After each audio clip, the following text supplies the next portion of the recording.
We are here again. Yes. Welcome. Hey, Charlene. Hey, how's it going? Good. How are you?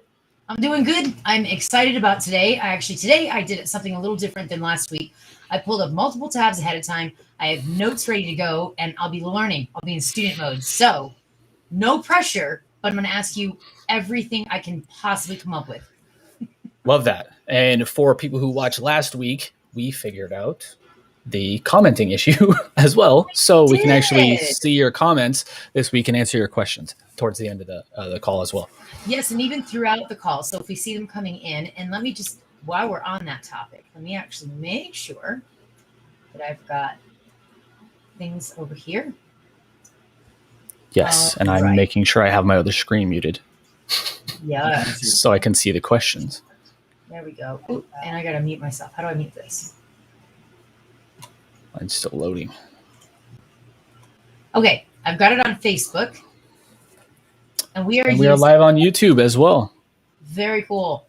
We upgraded, people, with fancy new equipment now. Yes. Have the logo going. Have all the things running. It's almost like we know actually read your comments. Yes, sort of and communicate, which would be great. There's the stream here. Okay. So. Big thanks to our teammate Mildred for finding the software Restream.io, because that's what we're using now. So, and made it super easy to set up. Big thanks to our teammate Mildred. Oop, there we go. I just brought up YouTube, so it was replaying. Too funny. All right, so I have Facebook up, and I can see that chat. I can see YouTube chat. We are ready. Can you see both as well? I can see YouTube. I can't see Facebook. Oh, hi, Tasha. Tasha says, ciao, Jason. Hey, Tasha. Thanks for joining. It's good to see you today. All right, so let's get into what we're going to talk about today. Today, we're going to talk about inflation and multiple market bubbles. So let's start with this. I absolutely love inflation, said no one ever. Yes. Why is that, Jason? What is inflation? So inflation is, the way I like to think about it is, it's a slow kind of decreasing of your value, or let's say the dollar, the US dollar. People have heard probably that the US dollar's lost 99.9% of its value since the Federal Reserve came into power in, I think, 1913 because of inflation. Inflation erodes, so it's a double-edged sword. You want inflation because it means there's growth and stuff going on. Growth in the economy, growth in the workforce, growth in labor, growth in productivity. People are spending more money, all that kind of stuff. Inflation, to a degree, is good in the short term. In the long term, what it does is, this is why it's a double-edged sword, is it's a good indicator of these things, but because of this, it also decreases the value over time of every single dollar you have. So, for example, we're seeing inflation of about 5.4% right now, as of actually yesterday. The government just released new data. So that means from this time last year to today, the US dollar, compared to 2020's numbers, has lost about 5.4% of its value. Okay. That also makes things more expensive because, and this is where the double-edged sword part comes in, because if your dollars become worth less, the price of things also goes up at the same time. There we go. Getting used to this new camera. Yeah, I did the same thing. The price of things go up as well. Okay. So you're getting charged more, but your dollars are worth less. So inflation, especially over the long term, is, the government says it's healthy. I don't necessarily agree with that, because it also leads to bubbles and some of the other stuff we're going to talk about today too. All right. First of all, why does the government say it's healthy? Because I've heard financial investors like you say, actually, it's really not good. Yes. So they say inflation is healthy because it's better than deflation.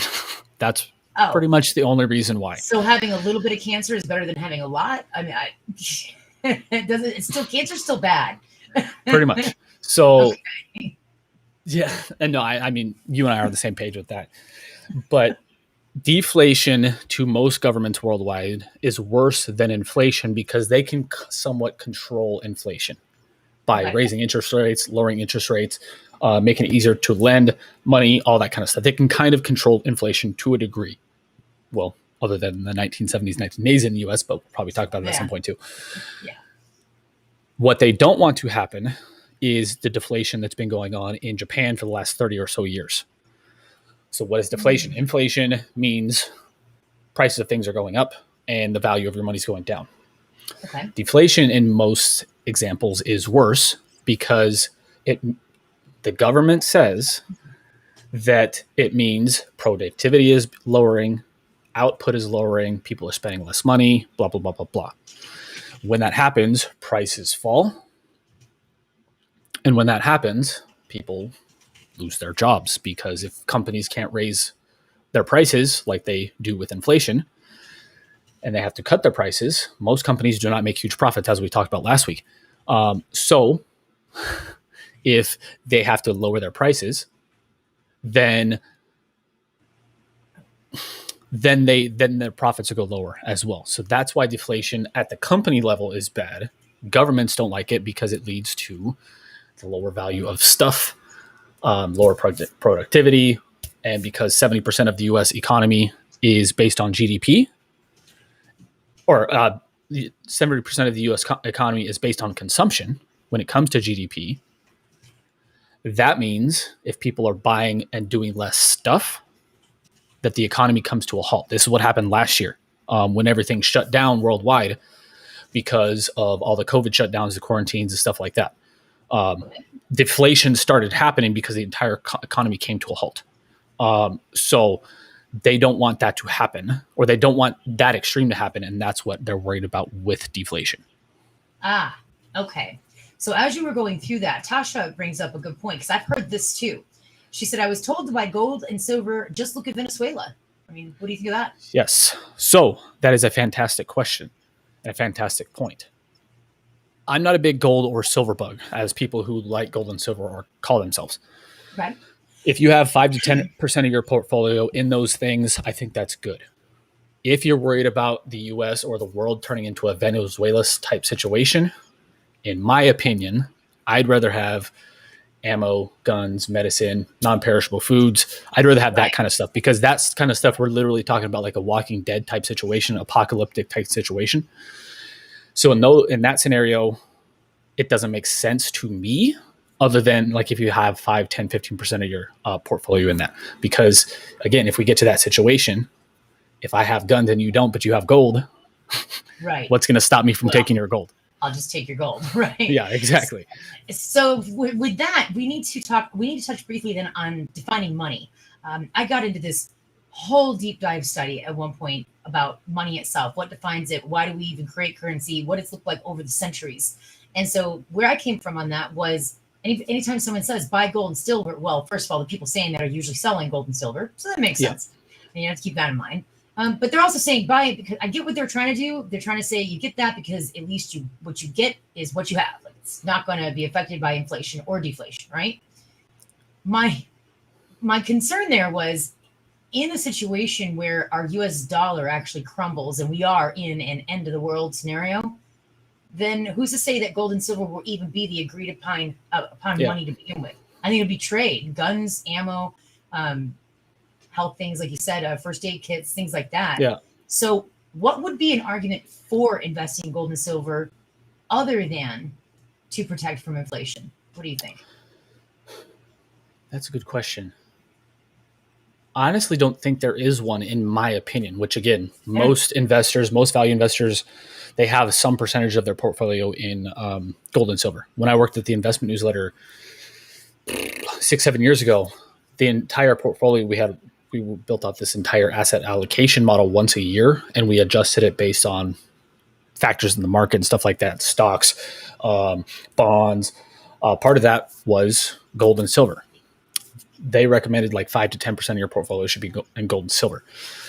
Again, I understand if you want to have that much in your portfolio as a hedge. Let's say inflation goes back to the 1970s, 1980s. It's not quite apocalyptic levels, but it goes to like 1970s and 80s levels. And I think inflation was like between 8 and 20%, something like that for most of the 70s and 80s.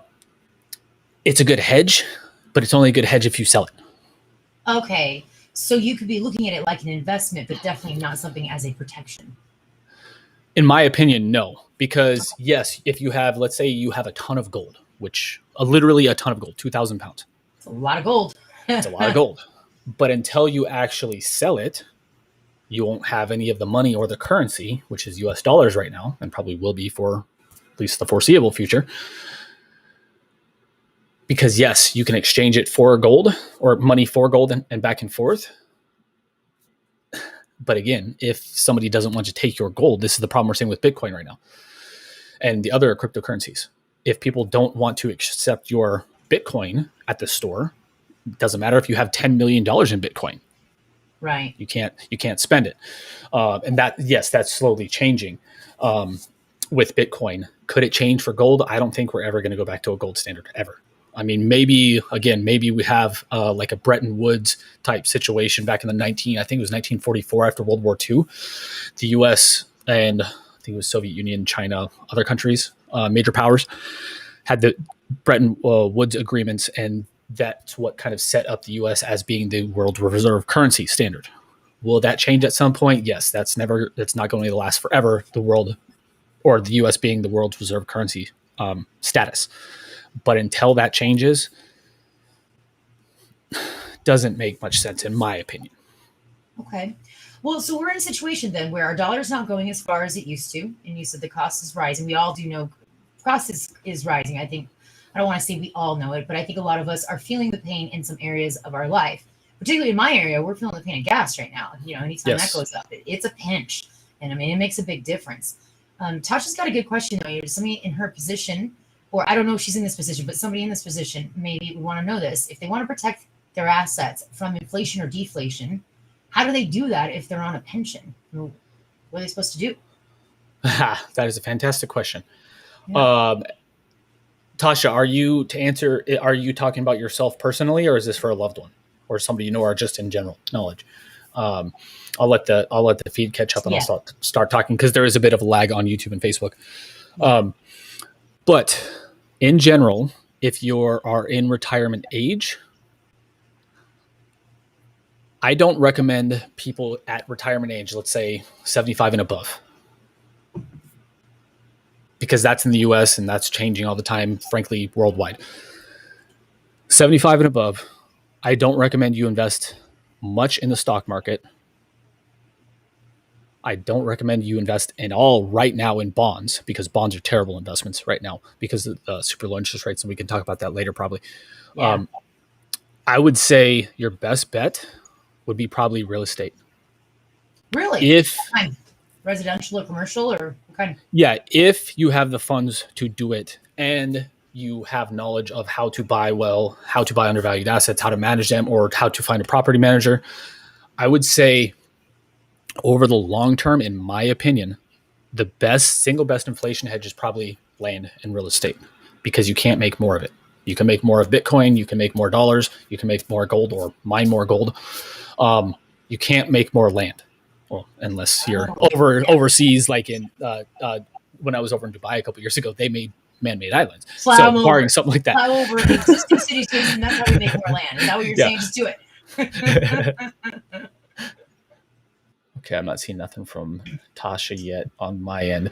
I'll keep an eye on it. It's actually been pretty good. It is a little delagged, but I can definitely see the chats. Awesome. So in this case, somebody in that position, you said that you're recommending real estate. And I said, what do you mean? Residential or commercial? And you said, yes. But what do you mean? Which one should they look at? Do you have any one that you recommend more than the other? I personally prefer commercial real estate. That's what I'm looking to buy right now, along with businesses, because there's more scalability. If you have one apartment building that has 50 units in it, that's a lot easier to service than 50 individual single family homes, because then you have to deal with 50 individual clients at 50 different locations. And you have either you yourself or the property manager has to go to those properties individually to fix stuff, while the apartment complex is just located there. If you don't have if you don't have the funds to buy commercial real estate and you don't know anybody, like you can get in on a fund or something or partner with somebody on that. Single family real estate is good. Land, again, over time, land prices, I don't know if they've ever fallen in history. I've studied a lot of history. I can't think of a time where land prices have fallen over the long term. Yes, Tasha they says- fell. Oh, I'm sorry. Tasha does say that the question you had, that was for a loved one about the pension. perfect. Yeah. And So I got you derailed. yeah, no, that's fine. So for a loved one that's in retirement age, let's go back to that. Since Tasha, there we go, chimed in. This depends on everybody's scenario. And this is a conversation. I mean, this is not the topic of today, but if you want to have this conversation, you can reach out to me and maybe we can have this conversation because it's really these lives, though. You never know. Yeah, it really does depend on everybody's individual situation. But generally, what I tell people in the retirement age, especially when it comes to inflation and the market bubbles, which we're going to talk about in a minute or in a little bit, the stock market should scare retirees to death. Are you trying to be Debbie Downer again? Last week you gave us bad news. Trying to be realistic. Don't worry, guys. We'll give you some realistic advice. I'll get it back to positive. What you can do. Stock market right now, especially, let's say you're 75 or older, or you're 62 and older in the U.S. and you're living off your investments. Even if you're in index funds, which just track the market up and down over time, those will go up about 10% per year, give or take a percentage point or two. Over time, those will build your wealth. It's pretty much guaranteed. If you put, I think it's $10,000 in an index fund for 50 years, you're guaranteed to become a millionaire by the time you retire, if you keep the money in there. However, if you're in retirement age and you don't have a long time horizon, if and when the market crashes, let's say it crashes tomorrow and you're in index funds, you could lose 20, 30, 40, 50% of your portfolio. Again, trying to get that like that. And if you're living off your retirement, you probably can't afford that. So stocks, not great investments right now. Stocks in general. I will talk about some specific ways to fight inflation with stocks later, but stocks in general right now, because of their huge valuations, because if you're in retirement especially, not a great place to put your money. Same thing with bonds. Bonds, interest rates are super low right now, pretty much historical lows or negative interest rates worldwide. So bond prices can pretty much only go up from here. When bond prices go up, the bond loses value. Because they're historical lows or negative, they pretty much can only go up. So when that happens, the bond prices will go down in value. And you've probably heard over the years, you should always invest in bonds, especially when you're in retirement. Yeah. Terrible investment right now. Probably the single worst investment you can be in right now is bonds in general. Real estate, again, real estate over short term, it does lose money on occasion, as we saw in the financial crisis, but over the long term, it does not. For a person in retirement, that might be a different scenario.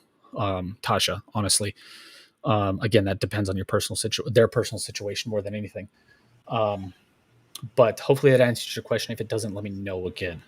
Yeah, and let's pause here and actually let's talk about why we're doing these lives. First of all, you've been such an avid believer in financial literacy.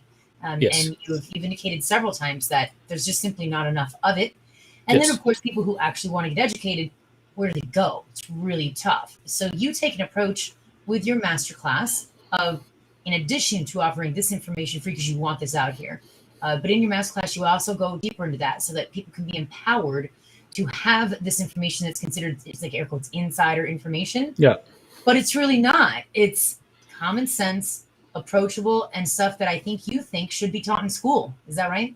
Yeah, definitely. I mean, my big thing about financial literacy, again, taking the value investing, the investing stuff out of it, the masterclass, the general financial literacy. The reason I'm so passionate about this is because I believe if more people had basic financial literacy, not even advanced financial literacy, that those individual people could better understand their finances, which would help them get out of and stay out of poverty. Makes sense.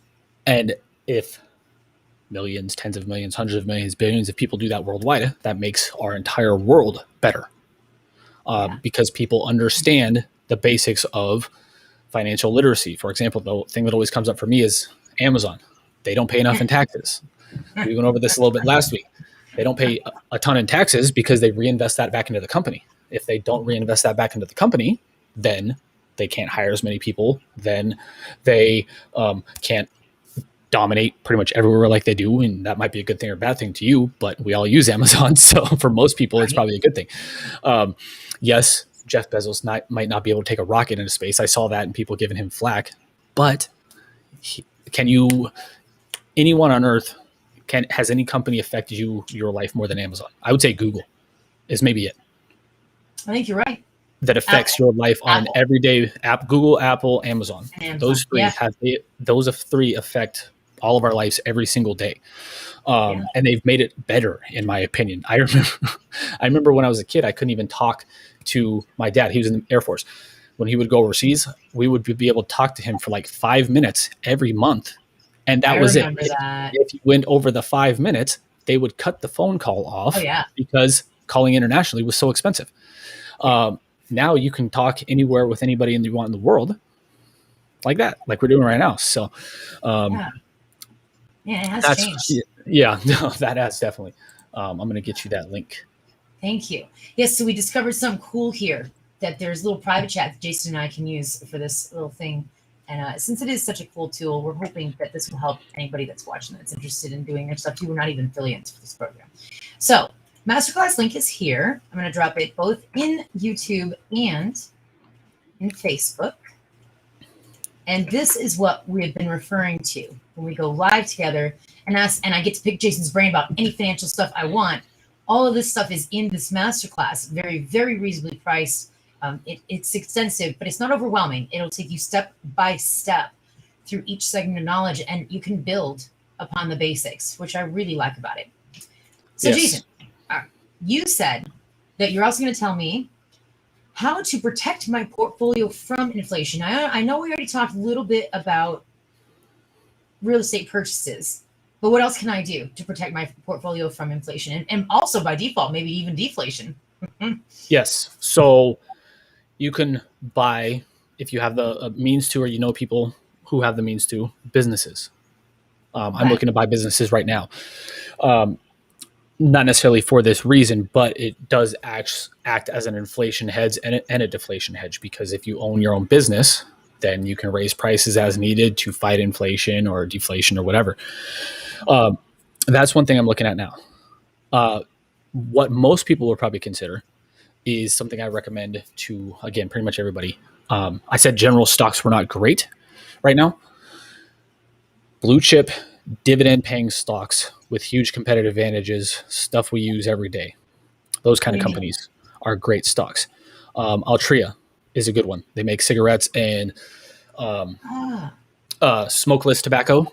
Okay. Again, I know a lot of people don't like smoking, and I understand that, but they pay a 7% dividend. They put out a huge amount of cash flow, or they produce a huge amount of cash flow, and they use that cash flow to pay bigger dividends to shareholders. So that's a good inflation hedge. So let's say inflation is at 5.4% right now. They pay a dividend of 7%.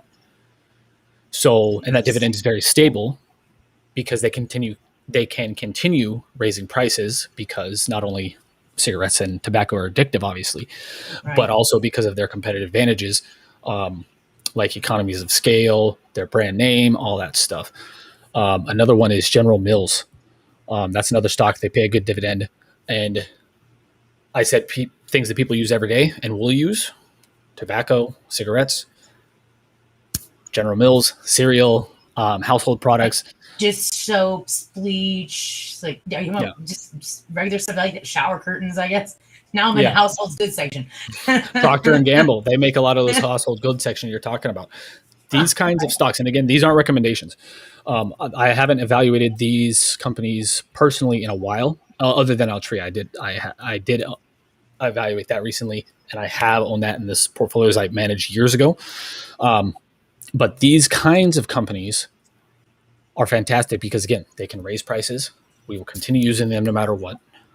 And they pay dividends. Why are dividends an inflation hedge? Because, again, inflation right now is 5.4%. The highest has been, I don't think, since 98 or something like that. I don't remember what the numbers are. Yeah. But the dividend, let's say it's a 2% dividend from Procter & Gamble, I don't know what it is right now, that doesn't nearly keep inflation away, but it keeps eating away at that inflation because you're getting that money no matter what, the dividend payments every quarter, no matter what. So that's why it's considered an inflation hedge, dividend stocks with competitive advantages. That makes sense. Yes. I actually understood that. Thank you. Very cool. So that wasn't painful for me. Thank you. Yes, of course. So we're also going to talk about the other negative. Oh yeah, actually, let's do that. What other negative effects of inflation? What are the other negative effects of inflation, like costs on products? What else? Yes. So we're seeing costs on pretty much everything going up right now. I saw a report yesterday, I think it was 2 days ago actually, that Tyson Foods, they've had to raise their prices 40% already on chicken. Holy crap. Really? And they said more price rises are coming because their costs are skyrocketing. When I say their costs, what are their costs? Right. Feed, transportation. Yep. Is a big one because energy costs, as you said earlier, they're up. Land, according to the report land. Yesterday, about 30 to 40% since this time last year. The energy prices. Yes, part of that's due to this time last year we were on lockdown and not able to do anything, most of the world. So prices fell, but 40% increase in gas prices and energy prices is absurd still. Crazy. So that's what people think, though, is that when they see inflation, they think, yeah, it's going to hurt me at the gas pump, but it's also going to hurt these companies who have to transport goods. That's why prices on things like chicken are going up. Kimberly Clark, they make Kleenex and stuff like Scott's paper towels. Okay. Their prices have gone up because their materials are going up, like cotton, stuff like that. Yeah. Lumber. Paper, lumber. Yeah, paper, lumber.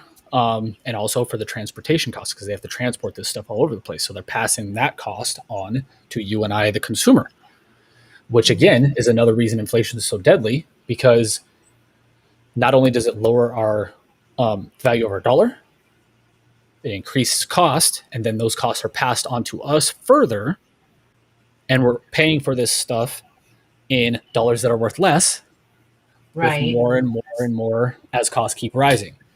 If they keep rising. Okay, but won't my employer just be able to give me a raise anyway, and it'll just make up for, if things get more expensive, then I should just get a raise at work, and that just fixes the problem, right? Yes. So we talked about this a little bit last week. Most companies make tiny profit margins, as in lower than 5% profit margins. This is after evaluating thousands, maybe tens of thousands of companies all over the world for the last 15 years. Far fewer than 5% of all companies on earth make 10% profit margins. Far fewer. It's probably closer to like 1 or 2%. You're thinking like huge, gigantic companies, and then there's some smaller companies in between. Okay. So most companies' biggest cost is their employees. Like typically between 40 and 65% of an entire company's cost goes to the employees. So if they raise their wages, if they raise people's wages, they may go out of business because they don't have enough profit margins. Yeah. If that happens, then everybody loses. Then everybody gets fired. Then the entire company goes down. That's an extreme case, but it's not absurd because that happened last year with the COVID stuff. The first thing that every company cut was employees because it's the biggest cost. Yeah. So just by raising people's prices, this is why, yes, people, and I see the government specifically saying, right, wages are rising. That's a good thing. So is everything else. If something raises 40%, like energy prices have, but wages have gone up, let's say 10%, there's still a 30% deficit that you're behind.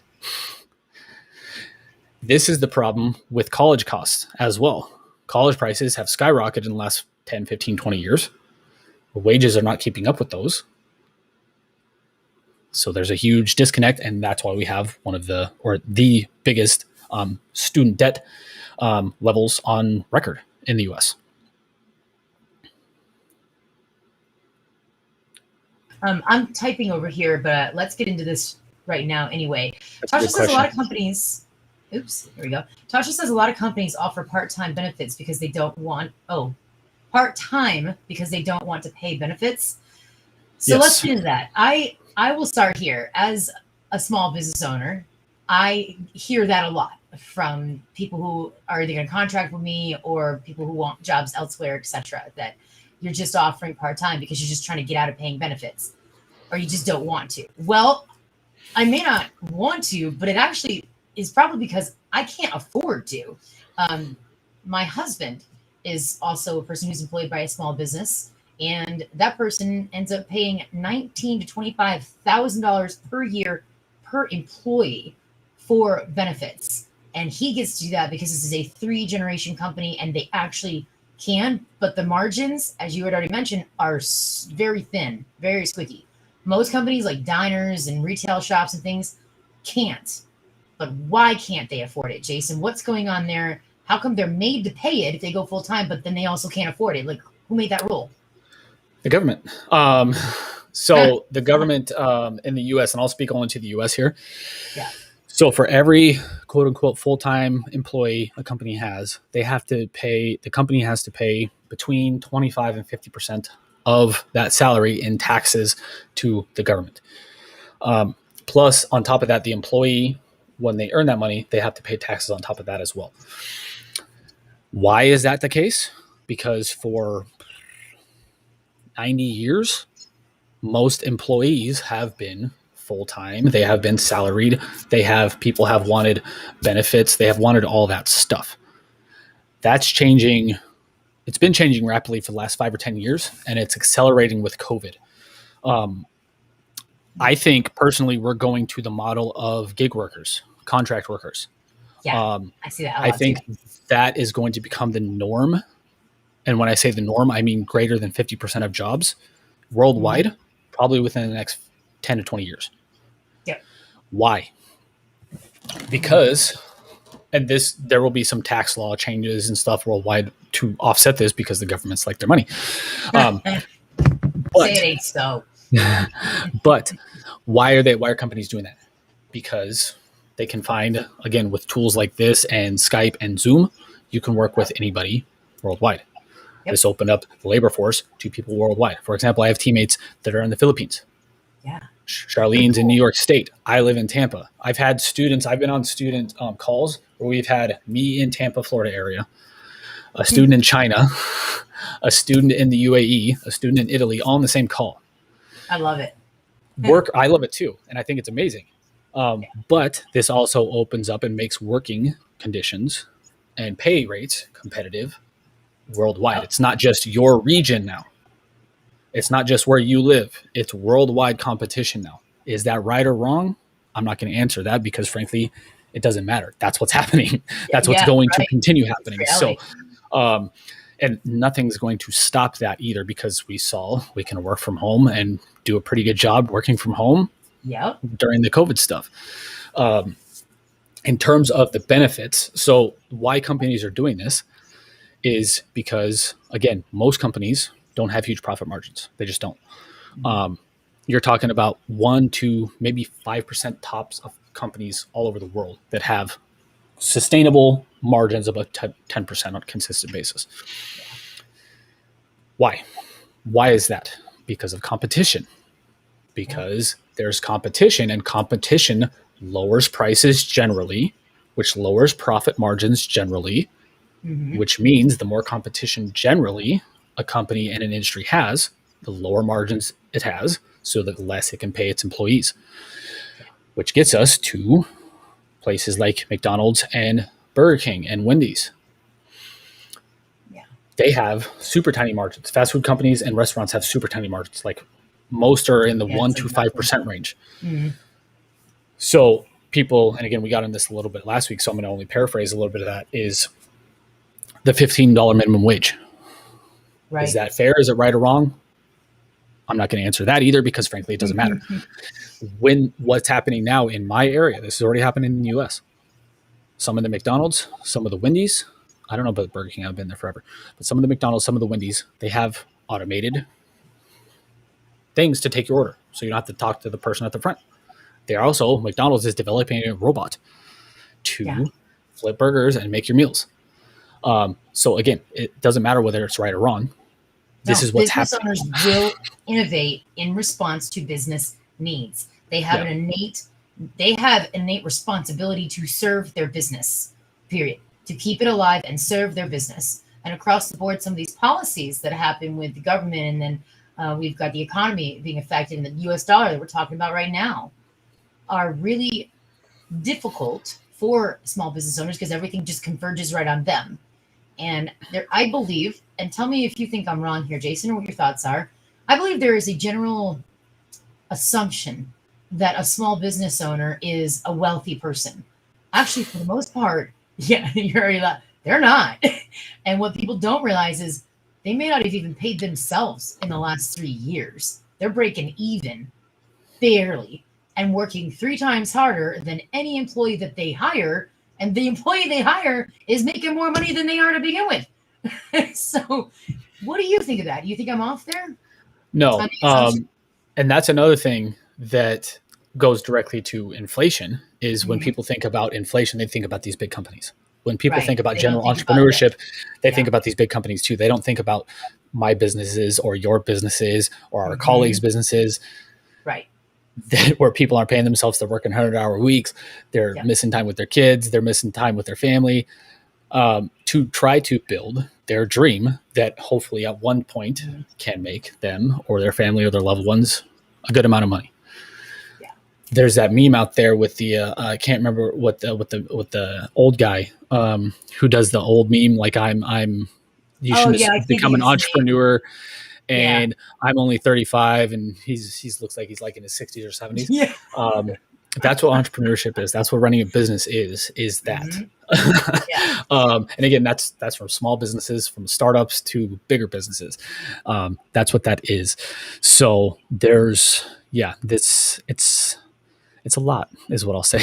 Yeah. And for the most part, actually, small businesses actually do compromise most of the businesses we have. I know that we can all list conglomerates, but we off the top of our head, we can only come up with like 3 or 4. I'm sure we can come up with more now. Yeah. We don't have time to count the infinite number of small businesses actually making the world go round that are really feeling the pain of inflation and deflation, hiring people not wanting to come to work, all the things that they're going through right now, not to mention the fact that they have their own pensions that they're hoping to build towards, if they can, if they can at all.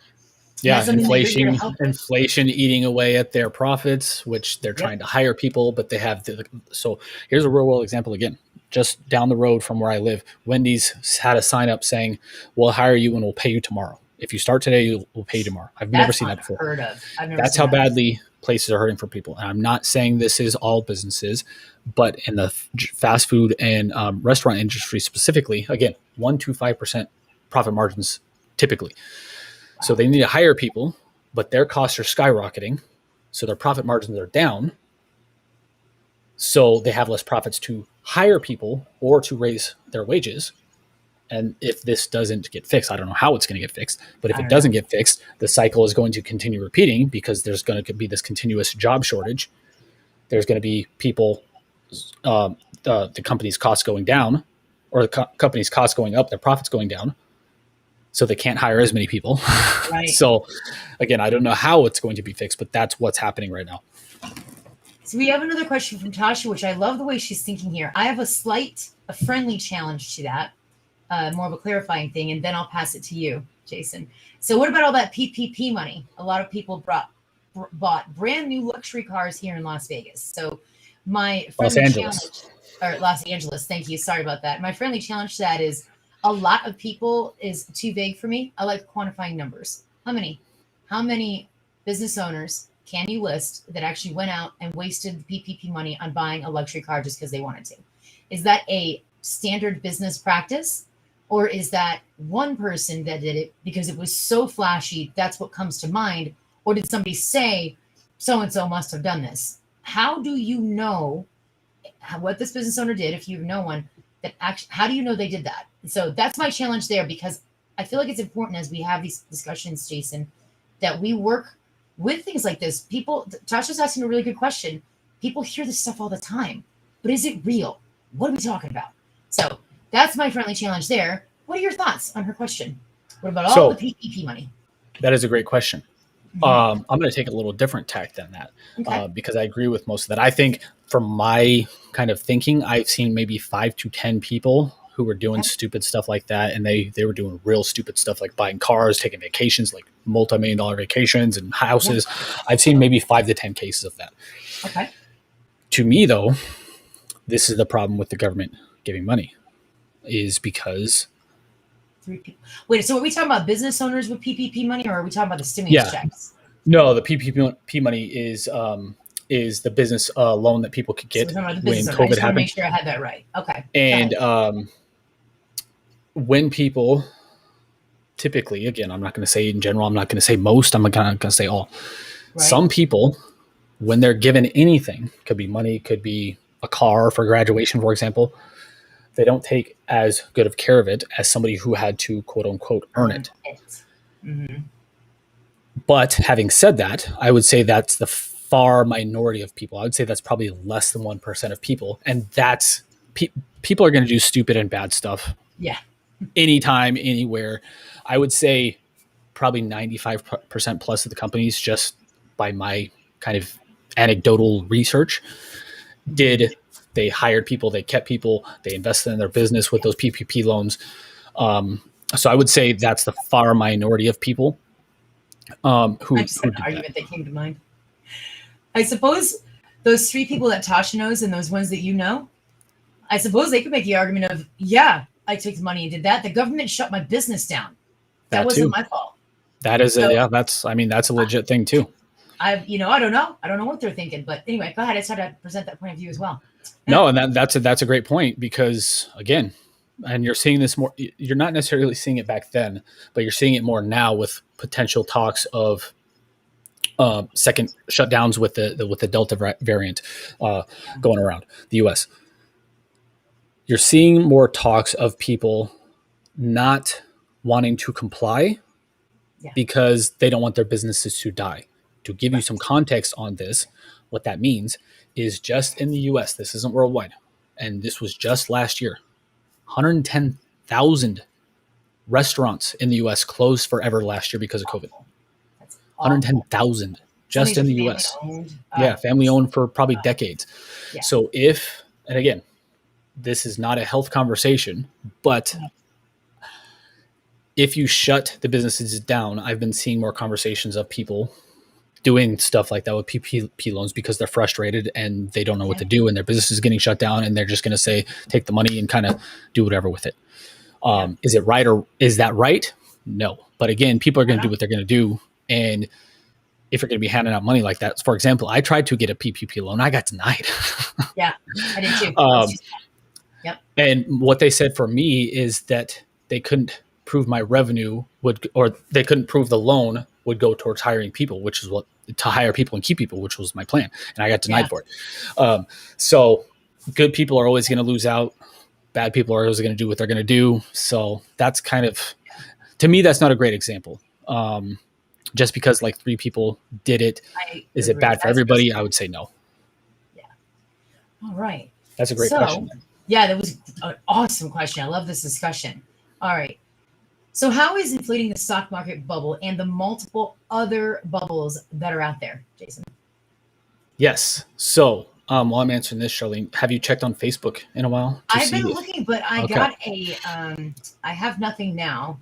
Okay. If you guys have any questions, we're getting to the point where we're going to start answering more and more questions. So if you have any questions, let us know either on Facebook or YouTube. And thanks you, Tasha, by the way. This is a great conversation. Yeah, it is. So what's happening with inflation? Another side effect of inflation is what's happening now is the stock market continues going up. It's a good thing, right? For most people, it is. Sounds good. Yeah. Great. Lots of people are making money. Like the roaring 20s, what's happening right now? All things are good. That leads to big problems. So as we saw at the end of the 1920s, is the longer a bubble inflates and continues going up, the worse the pop is going to be when it pops. And there always is a pop. Okay. Why is this inflating? Why is the bubble inflating at all? Because the Federal Reserve, from about 2007, when the last crash happened, has been pumping a ton of money into the U.S. system. Federal Reserves worldwide have been doing that. That has also led to lower interest rates and the negative interest rates in some parts of the world. What do these things do? How does this affect the market?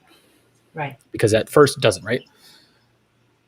If people can't make money from bonds, if people can't make money from savings accounts, most people don't invest in real estate. So where else is there to put it? That's my question. The stock market. That's it. Okay. All right. So that's what we're seeing now is the stock market going straight up for the last, since the crash last year. So probably April last year. Yeah. Well, and even longer than that, probably about like 2015 time period. The market's been going straight up because there's nowhere else to put your money. What that leads to is the market is being overbought, is what it's called. And it's being bought more than what its fundamentals represent. Because everything, individual stocks and the entire market is based on fundamentals. Typically, that's earnings or profit. Right now, the stock market is, let me check to see if this is updated, is the most overvalued it's ever been, other than right before the tech bubble popped in 2000. It's at 38.68 on the Shiller PE ratio or the Shiller CAPE ratio. Okay. This is the second highest valuation ever. Wow, really? The valuation right now is worse on a relative basis than right before the Great Depression. No wonder you're so nervous about this. This is why I'm so nervous about the market, is because when the bubble popped in 2000, the NASDAQ, which is the tech kind of stock market index in the US, didn't hit its previous number, or didn't reach a new high for, I think it was like 15 or 20 years. Wow. When the market crashed right before the Great Depression, the market didn't hit a new high for another, I think it was like 33 years. Oh, wow. Okay, so it does take a while. Yes, so it does take a while. These periods that we're seeing and what I think we're going to be coming up against are what's called dead decades. I've never even heard that phrase. What does that mean? So, for example, if you bought at the top in 1929 right before the Great Depression, it took you maybe 33 years to make your money back because the losses were so huge. So this is what I'm saying by if you invest in an index fund now, it may take you 5, 10, 20, 30 years to get back to that same level because of the valuations are so absurd right now. Which gets us back to why is this happening? Because people are buying the stock markets or buying the stocks because they don't have anywhere else to put their money. Right. So this is partly government induced with the low interest rates, with the money printing, with all that, with the huge, this also leads to people taking on more and more debt. There's more debt than there's ever been in the world, ever, even adjusted for inflation. There's more credit card debt. There's more student loan debt. There's more corporate debt. There's more government debt than there's ever been, ever. Why? Because people see these low interest rates and they take the money out and then they invest that money, or they invest that money. I'll get to why that's important in a second, in quotes. And they invest that money to grow their business, let's say, or to grow your knowledge and education if you take out a college loan. The problem with that, and that's good, that's generally a good thing, if the money is invested well. If the money is not invested well, you've taken out a $100,000 student loan, you're not going to make $100,000 back, depending on the job, maybe 3, 4, 5 years, if that. If you ever do, yeah. So that means there's a lot of malinvestment or bad investment going on right now. This is across the board. Because again, let's say your college education. I grew up either you go to college or you go in the military because I was an Air Force brat. I didn't do either. I couldn't go to college because of I had a seizure when I was 12, so I got disqualified from the military. Yep. And I didn't go to college because I couldn't. Sorry, those are my dogs in the background. But most of my friends did go to college, and they have a ton of student loan debt, and they're taking 5, 10, 15, 20 years to pay it off. This is how I look at everything, every investment. Is it worth it? How long is it going to take me to make my money back? I like that. That's smart. That's a good question. Yeah. Typically, I want that to be in less than 7 years. Why? because that means if I can earn my money back in less than 7 years, it means I'm earning a greater than 10% return on my investment. Okay. Why do I want to earn 10% on my investment? Because over the long term, or last 120 years, that's what the stock market does. It does 10% per year on average over the last 120 years or so. That makes sense. I get it. Huh. Yeah. If you are earning, if you're going to earn, say, a 3% average annual return on your investment, is that worth it? In my opinion, that's not. Okay. Because inflation right now is 5.4%. So you stack. So okay. if you have a 3% return, you're already losing 2.4% per year on your when you're on your return. Hopefully that makes sense. Tasha's speaking my language here. I'm also a military brat, and I think let's just ask it. She says, "How do wars have an effect on the economy, historically speaking, and God forbid?" Good question. That Jason. is a great question. Yeah, I'm gonna let you just dive right into that. I have nothing there. So I'm smiling because I love this question. This is a fantastic question. I'm glad you're on here, Tasha. Thank you for all these questions. Yes, thank you. Historically, what happens with wars, and again, I don't like war. I just don't like it. I've studied enough history to know that I don't like war. I'll leave it at that. Studied a lot of world history, a lot of going back to like the Roman period in 2000, was it BC, something like that? No. Something like that. Yeah, so whatever. I've studied a lot of history, a lot of financial history as well. Historically, what happens with a war is inflation goes up, but the stock market also goes up, typically. Why is that? Yeah, why is that? Because, for example, in World War II, this got our manufacturing going in the U.S. I'll speak specifically to the U.S. here. This got manufacturing going again. This got people back to work. This got people again, which kickstarted the entire economic machine again after the long Great Depression. World War II is one of the things that historians and economists say helped get us out of the Great Depression. Because it put people back to work. Because it put people back to work, and that people having excess money to spend that makes sense. Kick-started the entire economy. I can tell you got me thinking. I had to go to my coffee instead of my water, Jason. This is Tasha's fault. I like it. Keep bringing it on. So historically, that's what happens with wars, is the economy picks up. This even happened as recently as, I think this was the first Iraq war, so in the late 90s, or was that mid 90s, early 90s? I don't know. I'm losing my time frame here. I think it was early 90s. The first Iraq war. The stock market, the day the invasion, or not the invasion, what did they call it?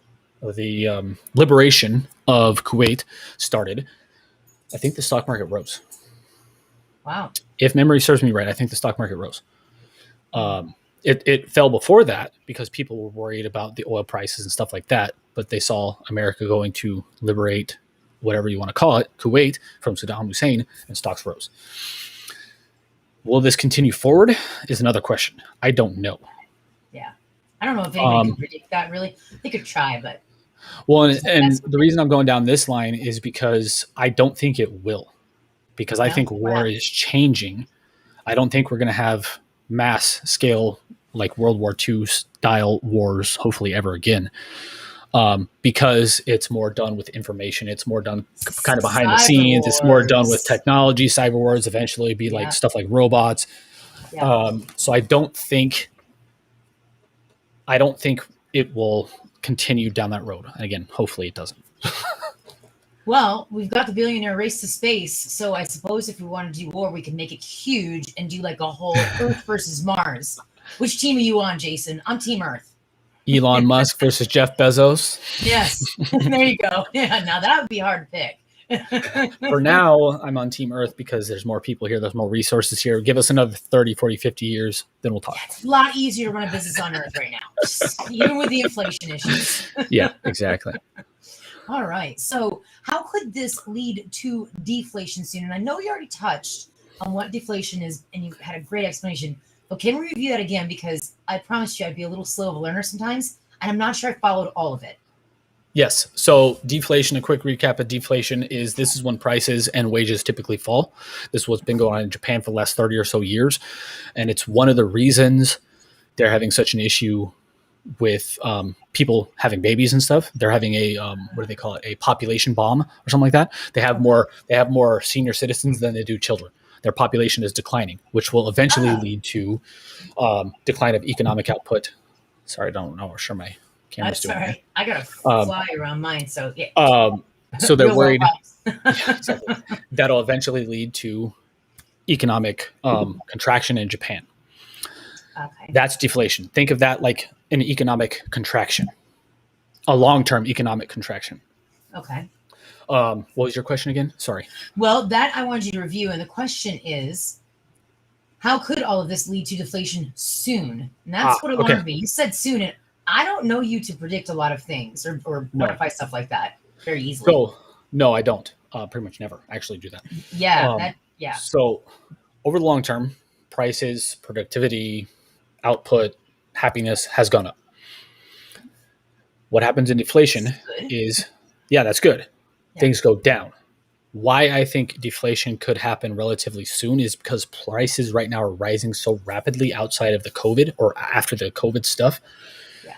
Prices are rising so rapidly that when prices kind of normalize to normal quote unquote levels, that will lead to lower pricing, which will lead to lower cost, which will automatically lead to some form of deflation.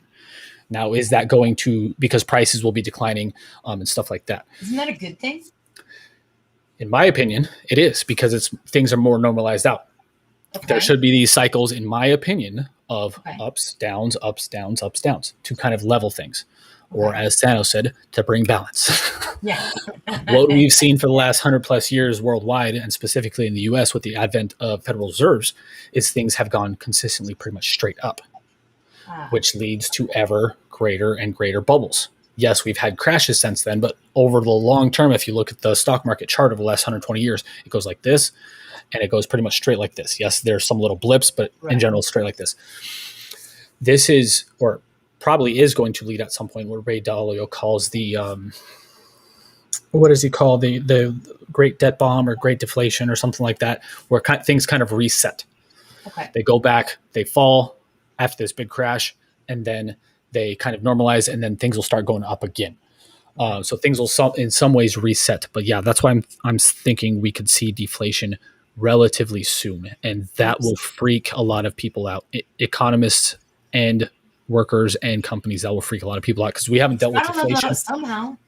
Yeah, but we haven't dealt with deflation here in the US, for example, to a large scale. Yes, you see it like when the COVID crash happened, when the 2007 crash happened, you see it in short time periods, but then things start going straight up. Yeah. We haven't seen long-term deflation for like more than 3 or 4 years since the 1800s in the US. Wow. Okay, so we don't know how to handle it. We don't know how we're going to handle it. No. Okay, now I'm tracking. I don't feel like I'm hearing, though, the end of the world thing. Am I missing something here? Is it because of my naivety or ignorance in this, Jason? But I don't really feel like this is a problem. No. So I'm an eternal optimist, even though it probably doesn't seem like it often. Well, you're definitely a realist, and I like to give you a hard time about that. But I don't think the world in general or the U.S. is headed down the route of Venezuela. I just don't. No, I don't feel like we are either. That's what I'm getting at. I'm like, I just don't see that. I think, again, the U.S. citizens and the world citizens in general, especially with all the technology we have now, I think whatever comes, whatever deflation, debt bombs, whatever bubbles pop, we'll figure it out. I think we are smart enough. We have enough people to figure this stuff out. And we're generally, again, I like to see the best in people. We have talked about that. Most people, I think, want to see progress. They want to see their lives get better. They just want to be happy. And for people to be happy, they have to have stable jobs. They have to have a place to eat. They have a place to live. And I don't see that changing no matter what happens. Okay. All right. For this next question, I'll set it up on purpose because I want to make it very clear where I'm coming from here to make sure that the question isn't so crass. Or I don't know if it can be or not. But so in my opinion, one of the things that our government needs to do is stop messing with our businesses, with the economy. We got to go back. I think it was in '08 or '09. What was that too big to fail decision that was made? And I don't, was it those years? Too Yeah. big to fail. So Goldman Sachs Yeah, was the bailed out. banks, the banks couldn't collapse because it would bring down the whole financial system. Yeah. Yeah. And I'm over here as a private market person saying, yes, let them fail. That's the private market sorting itself out. Businesses fail. If you're running it incorrectly, if your margins are too thin, if there's a whole list of things that you're not doing well, they will fail. That's why it's hard to be a business owner. And in their condition, they weren't just one business owner, they were obviously conglomerates, which means it would be even worse to me. Giving a failing business that's ready to go into bankruptcy an injection of money to me means they're going to go into bankruptcy faster because the processes that are broken are not being fixed to cause that to begin with. Now, that's my opinion on this. Here's my question. Would I be incorrect to assume that because those conglomerates were so big and that money was injected, that ended up having a huge impact on our inflation in our economy and created a massive bubble that we haven't even seen the end of yet? Is that wrong? Or what do you think? No, that's correct. So all this stuff that I'm talking about Yeah. started, in my opinion, 2006, 2007, 2008 timeframe with the low interest rates, the pumping in the money, the too big to fail stuff. That all, yes, I agree with that statement. That is what's happening, and it's had after effects. So this is what politicians in the U.S. like to call kicking the can down the road. They don't want to deal with the problem. They don't want to see the business failures on their watch. So they put a Band-Aid on it and they fix it. And then they kick it down to the next administration or the two administrations from there. Yes, that, in my opinion, is why there's so many bubbles right now. And we're not, again, we've talked about the stock market bubble. There's a bubble in real estate right now in the US. And frankly, that's mostly worldwide too. There's bubbles in debt. There's bubbles everywhere. And any one of these popping could crash the stock market. If that happens, or when that happens, because it's not a matter of if, it's a matter of when, there's always a crash. It's inevitable. Mm-hmm. When that happens, businesses are going to close. People are going to go to business. There'll probably be more bailouts to kind of keep kicking the can down the road. Right. Because people don't want to see that on their watch. Right. If, and in general, I agree that the government should stop doing that. To play devil's advocate.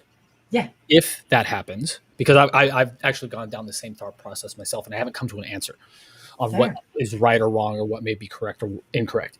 Right. So this is the thought process I go through. Yes, I think the government should have let those companies fail back in 2007. Okay.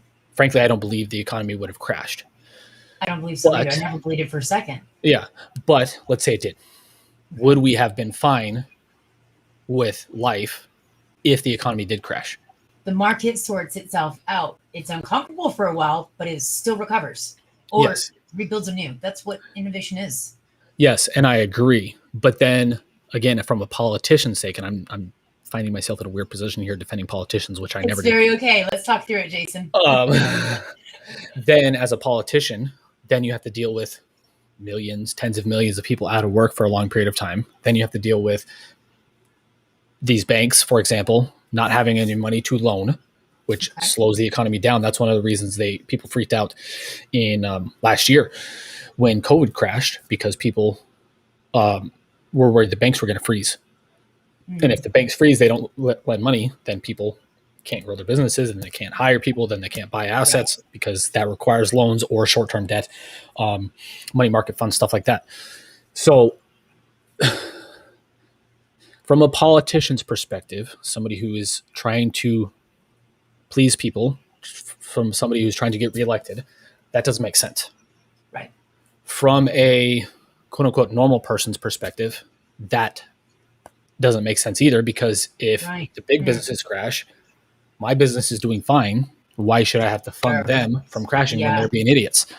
Exactly. So I, in general, agree with you, but there are multiple sides to that coin. But in general, yeah, I agree with you. I wouldn't.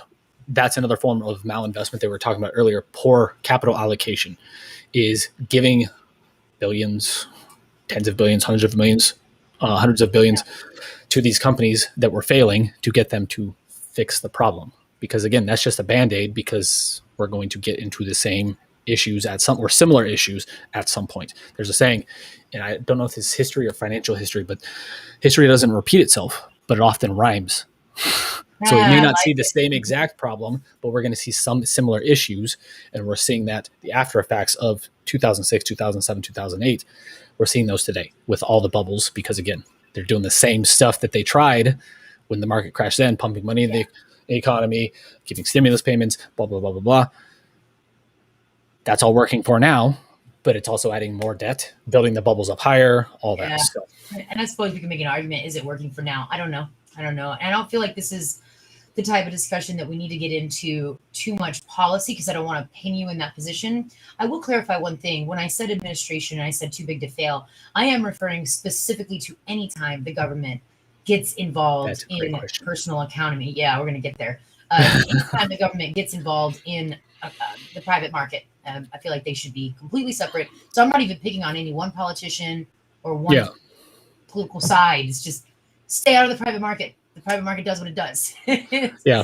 So anyway. And I generally agree with that too. But then you get the regulations and people doing bad stuff, like Tasha said. And again, you're always, in my opinion, you shouldn't regulate the few people that do bad stuff. You should put those people in jail and punish those people. You shouldn't make it harder on the other people.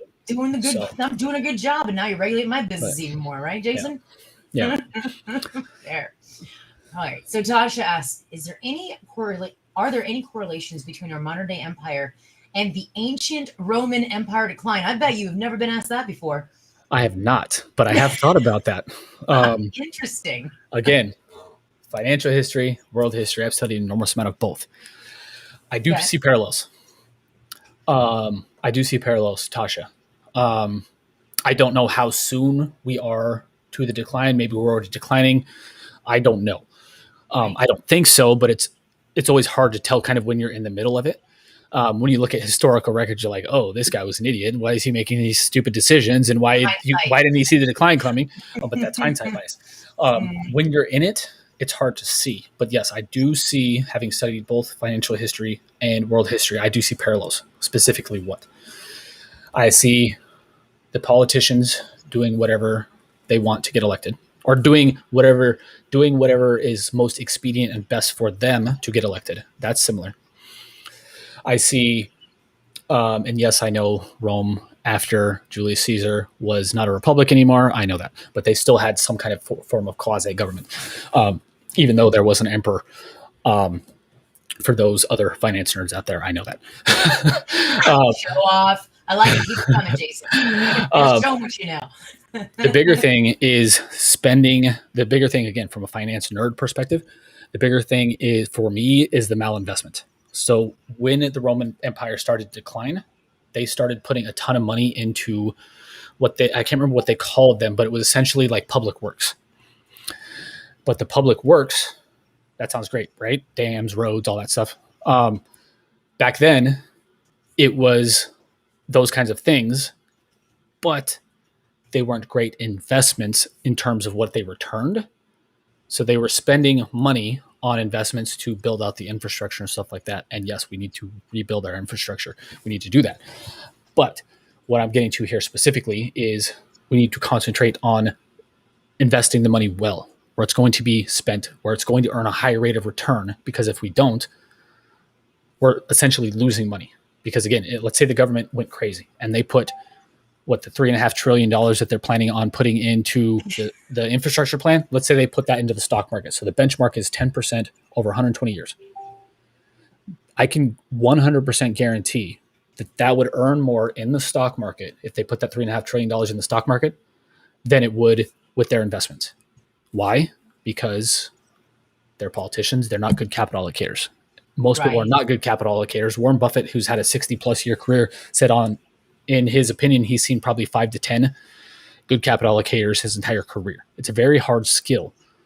But the government is notoriously bad at investing, at what they call investments.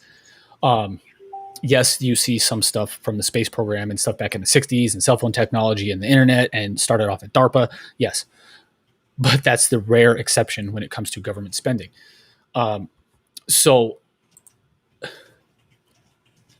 That was a long answer. I'm sorry, Tasha. Hopefully, That was actually, and I'm making notes here. You can hear me typing probably because I even made notes next. That was very, very useful. Let me just do one quick thing here because I don't want to forget to do this. Yes. We are here together because we are talking with Jason about his knowledge and views, in-depth experience about inflation, market bubbles, but he knows a lot more than that. So Jason, you're actually, when I would say you're one of my favorite financial investors, but you're actually my favorite because you are so approachable. You know, you don't tend to make people feel stupid. You like just off the wall questions. If you don't know, you say you don't know. So it's really refreshing. But we've got a masterclass that we're here to talk about. So I'm going to drop this link both in YouTube and in Facebook. And if you guys would like to join us, or join Jason rather, in the masterclass itself, have a look at that because he is not. Oh, Facebook isn't letting me share that for some reason. Jason, maybe you want to try it. It says you can't use this URL. Yeah. For some reason, Facebook is blocking Value Investing Journey links because it goes against their community standards. We reached out to them several times with, of course, no response. We don't know why we're banned from doing that. We don't know why we're not You literally able to do that. Kids could watch this. Yeah. Okay. So I don't know, but yes. So what we were going to have to do We'll post it afterwards. We'll post it afterwards in the comments. Yeah. If you are interested, and we'll talk a little bit more about it here briefly. Say, yes, I wanted more info. Yes, I'm in. Something like that as well. So we can reach out to you. Yes, Facebook. Perfect. That's fun. We'll put it on YouTube. How about that? Yeah, it is on YouTube. And also, we are here to answer any questions, interact with any comments. These are awesome. You can see that the conversation is live. So it goes based on those. And it's really fun. It keeps it a lot of fun. All right. So I agree. Back to what we were discussing here. I do have an observation I feel like it's fair for me to make as well. We're talking about the government is notoriously bad at investing. It just is. I think there's probably a lot of reasons for that, but it's the easiest one, in my opinion, would be it just wasn't set up to do so. Yeah. It just wasn't. I do feel like if a government was run as a business, it would have failed decades ago. Yeah. When it comes to running the books. I don't know about you, Jason, but as a financial investor, I imagine that you would approve of my books more than you would of the United States government. What do you think? Yes. Right. So with that and in I've mind, never seen your books, but yes. Yeah, right. Well, yeah. Well, I haven't bailed anybody out, so we'll start there. With that in mind, though, we got to look at the human factor as well, because a lot of what you do for financial investing advice does come back to humans. And yes, I suppose I have to give some politicians a break. I say it very loosely. A lot of them, actually. When they're out there trying to fix something, you brought up a good point, Jason. They have their constituents looking at them saying, do something. Fix this. Make this go away. I wonder if the expectation that the general public has over what a politician can and cannot do leads to some of these problems because it's not fair. And it's very difficult as a politician to come back and say, I can't help, or I'm in over my head, or I just don't know. What do you think of that? I agree with that. So and again, there's a saying, I can't remember who said this, but there's a saying that that the political and the government in wherever you live is a reflection of its people. Yeah. So most people in the U.S., again, I'll speak specifically to the U.S. because I've lived here my whole life and I'm very familiar with Americans. They want something done. They don't necessarily go immediately. We don't know if it's necessarily the best route. We don't know if there's a better route. We want to do something. And when I say we in this case, I mean even me in many cases. Yeah. You have to purposely stop yourself. Yeah, it's our culture, and you have to purposely stop yourself and slow yourself down when making huge decisions. And when you have thousands, tens of thousands, millions of people in your constituency, that becomes a problem because groupthink then becomes a problem, and the pressure and the noise and all that becomes an issue, which again, Tasha, let me know if you're still watching, if that answered your question about the Roman Empire, but I can go into more examples about that if you'd like. Yeah. But that, to kind of tie back into that, is people see holes in roads. They see bridges falling apart. They see all this stuff in the news. They see all the bad stuff in the news, right? They want something to be done about it. So politicians come up with a $3.5 trillion plan to do something about it. And most of that is going to be poorly invested because of bureaucracy and regulation and just waste. that happens in government circles. And frankly, this isn't just government circles. This happens at most companies. You have to diligently watch, even as a business in the private sector, you have to diligently watch your business constantly to make sure you continually improve it, because if you don't, you're going to get left behind like Kodak or Blockbuster, and then you're going to lose. So I would say that's fair for politicians, though, when it comes to that, for those reasons. Yeah, makes sense. Okay. All right. So we have talked about, let's just do a quick review here before we dive into the next question. We've talked about what inflation is, how can it crush your investments if you're not careful, how to protect your portfolio from inflation, other negative effects of inflation like costs on products, goods, services, etc., because they go up, how this affects businesses and why it is bad all around. We've talked about how this is inflating the stock market bubble and multiple other bubbles out there, including housing. What else did you say? There was other bubbles: stock market Debt bubble, housing bubble, debt bubble, housing, stock market. Okay. And then we talked about why there are multiple bubbles out there right now, like housing, stock market, and debt. So, Jason, to be honest with you, I'm glad that we went through this, but it also does, to me, feel a little on the negative side more than I'm comfortable with. You know, I like to be an optimist as well, and I know that you do. So let's review what can we do to educate ourselves about this. And I know your masterclass will really help a lot, but in addition to that, what books should we read? Like, is there a research we should use to really get educated on this so we can prevent or mitigate the risk to ourselves as much as possible? What do you think? And while you're answering, I have to ask for your forgiveness. I have to stop the camera. This fly is about to turn me into a Breaking Bad moment. If any fans have ever seen that, I'll be right back while I'm listening. No, you're good. So I'll start off with people, or what we shouldn't do. Okay. First off, most people should stop watching the news. The news. I stopped watching the news. Jason? How would I know what's going on? Yes, that's exactly what my dad says. But he actually doesn't even watch the news that much anymore. Yeah. So I used to watch the news all the time. Then I read something that said watching the news literally, physically, I think biologically, makes you more angry, makes you more stressed out, makes you more reactive. When I stopped watching the news, I actually realized that's true. Because that is their job. Their job is to get your emotions going, because that's how they keep you watching, which is why every election cycle, politicians say stupid stuff on both sides, and that gets the news cycle going, and that gets people watching, and sound bites, and all that. So stop watching the news, first of all. How will you be informed then? Right. What I do is, to stay informed, is it's everywhere on social media. If you want to see it, you'll see it.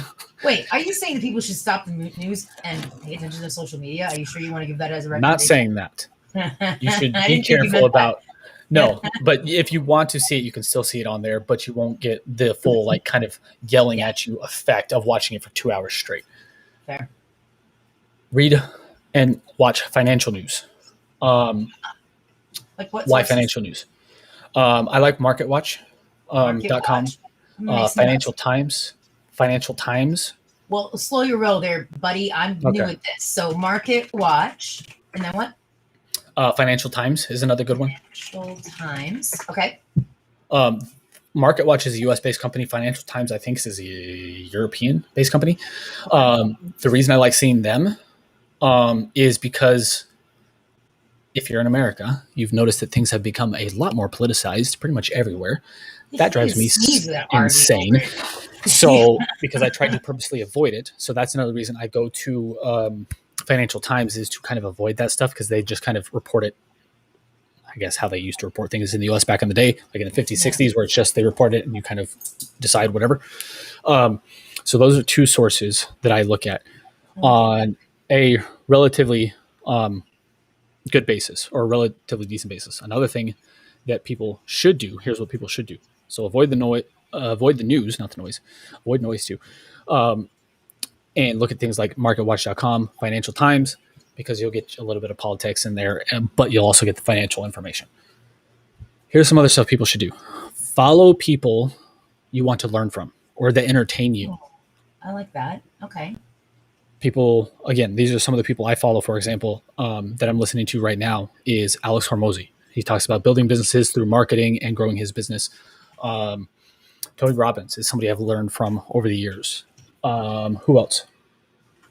Warren Buffett.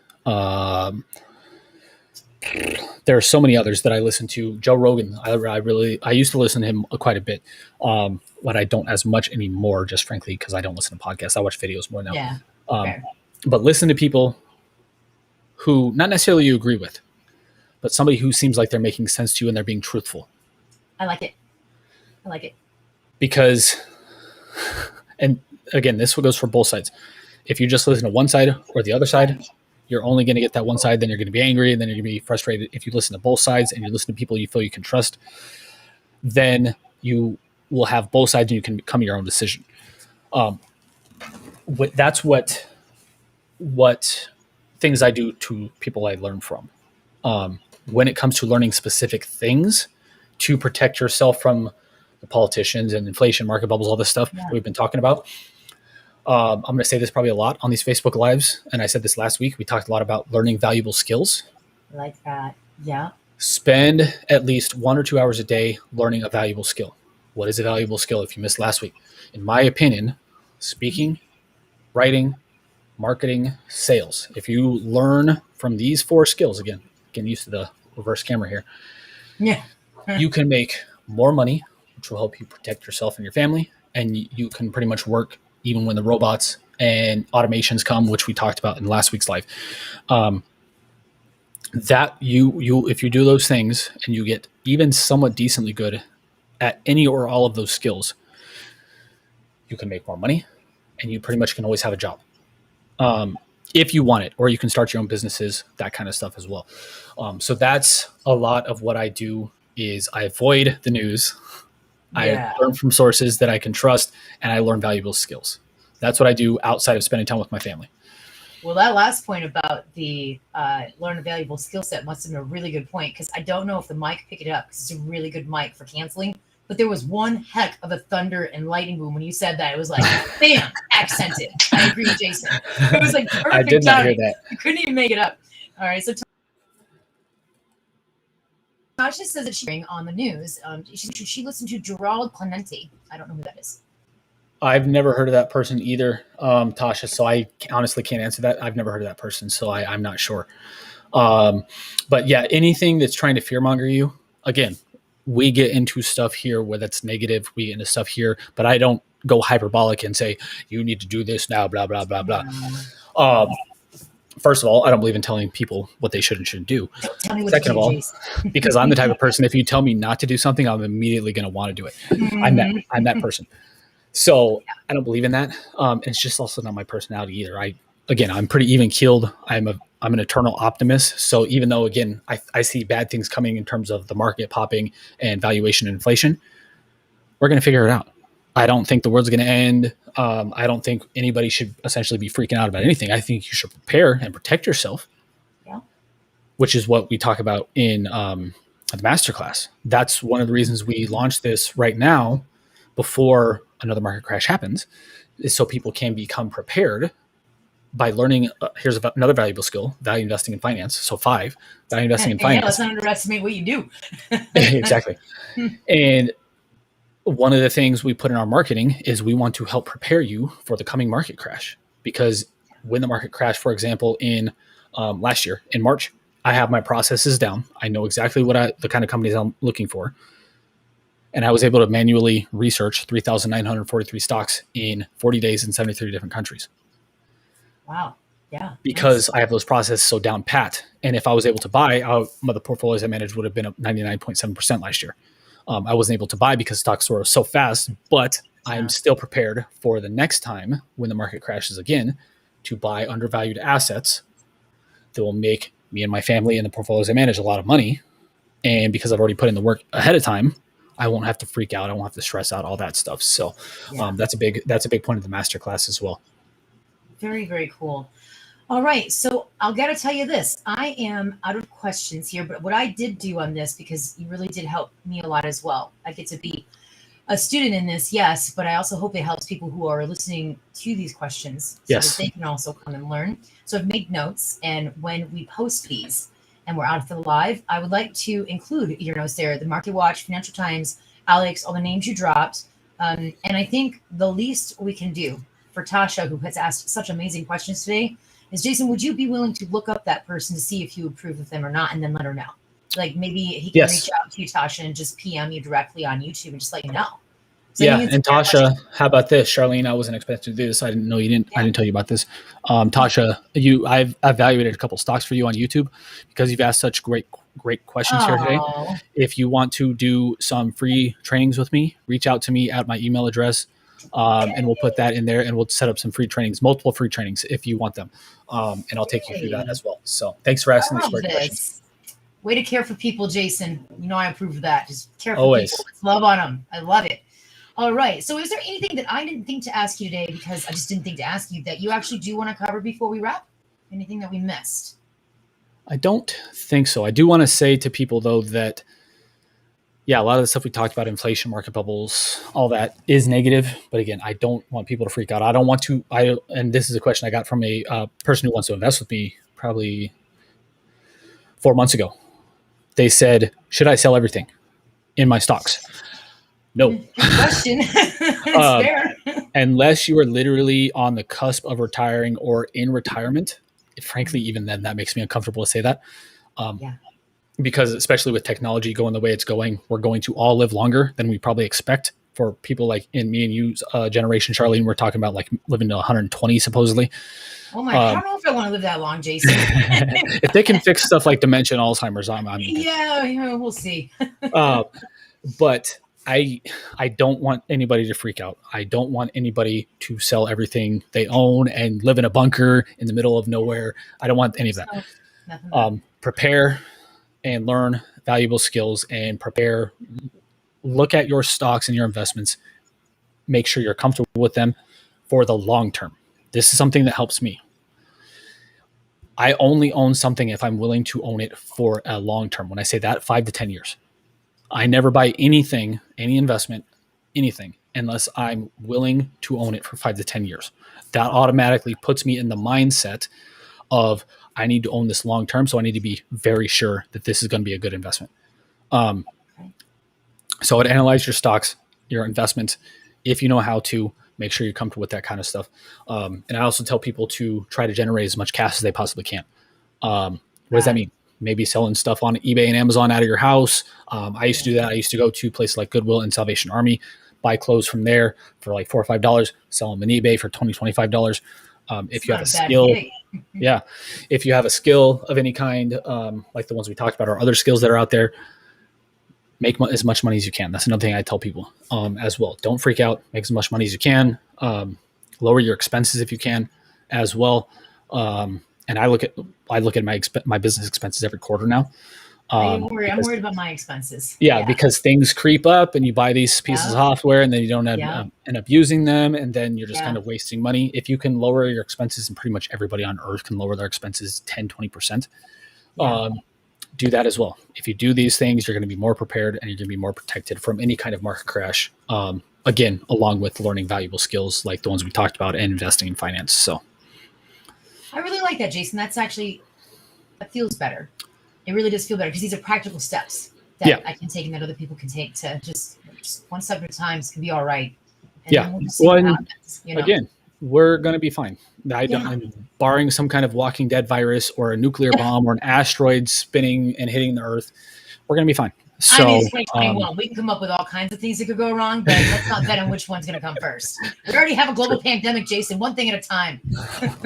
We're getting through it reasonably fine. Yeah, right. We're doing a pretty good job. All right. So here's what I think.